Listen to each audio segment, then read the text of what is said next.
Sai Sanjivani hospital, station road, Sitapur. Sitapur का पहला multi speciality hospital, जहां आपको जनरल फिजिशियन, हड्डी रोग, स्त्री रोग, जनरल सर्जरी, नाक कान गला और न्यूरो के डॉक्टर उपलब्ध हैं। साई संजीवनी में आयुष्मान कार्ड धारकों का मुफ्त इलाज और टीपीए कार्ड धारकों के लिए कैशलेस सुविधा उपलब्ध की गई है। हॉस्पिटल में आईसीयू, वेंटिलेटर, बाईपैप व डायलिसिस की सुविधा भी उपलब्ध है।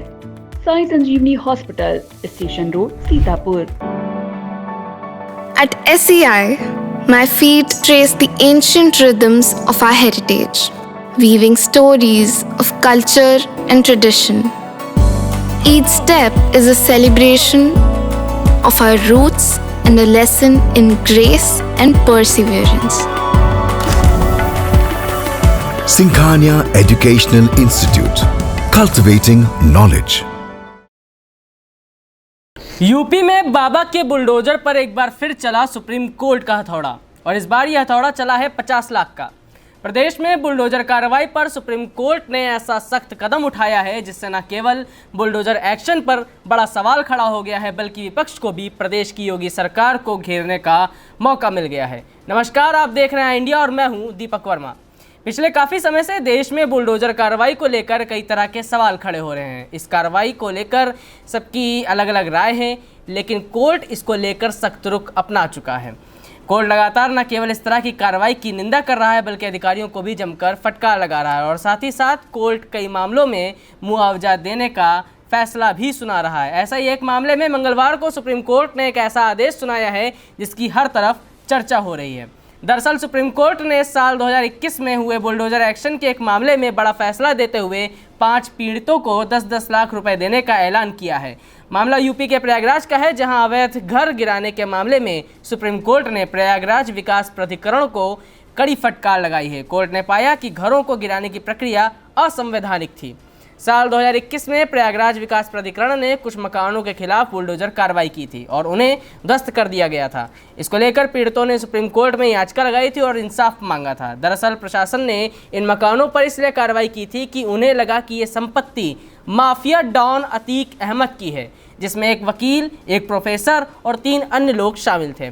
जिसके बाद पीड़ितों ने इस कार्रवाई को लेकर सुप्रीम कोर्ट में चुनौती दी थी। याचिकाकर्ताओं के मुताबिक साल 2021 में 1 मार्च को उन्हें नोटिस जारी किया गया था, लेकिन उन्हें 6 मार्च को नोटिस मिला। फिर अगले ही दिन 7 मार्च को मकानों पर बुलडोजर एक्शन किया गया। जिन घरों को गिराया गया उनमें अधिवक्ता जुल्फिकार हैदर, प्रोफेसर अली अहमद का भी घर था। इन सभी ने मिलकर सुप्रीम कोर्ट में याचिका लगाई थी। पहले पीड़ित हाईकोर्ट गए थे, मगर वहां इनकी याचिका को खारिज कर दिया गया था। इसके बाद पीड़ित परिवार सुप्रीम कोर्ट गए। सुप्रीम कोर्ट में अटॉर्नी जनरल आर वेंकटरमणी ने राज्य सरकार की कार्रवाई का बचाव किया, मगर सुप्रीम कोर्ट ने पीड़ितों के पक्ष में फैसला दिया और पीड़ितों को 10-10 लाख रुपए हर्जाना का आदेश प्रयागराज विकास प्राधिकरण को दे दिया।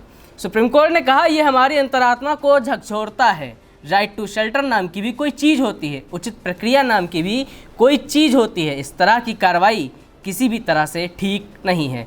वहीं सुप्रीम कोर्ट के इस आदेश के बाद सपा मुखिया अखिलेश यादव को भी योगी सरकार को घेरने का मौका मिल गया और फिर उन्होंने एक्स पर कर दिया है एक लंबा चौड़ा पोस्ट। उन्होंने लिखा कि सुप्रीम कोर्ट का यह आदेश स्वागत योग्य है।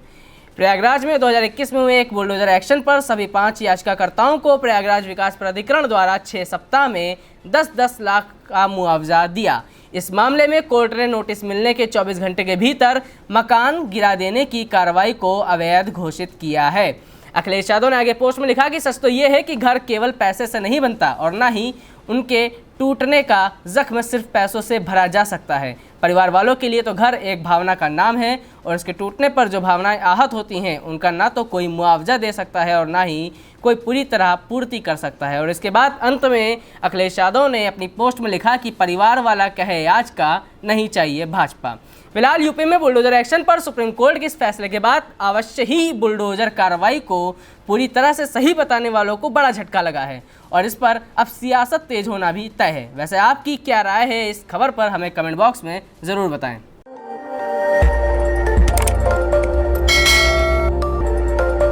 खबर आपकी, नजर हमारी।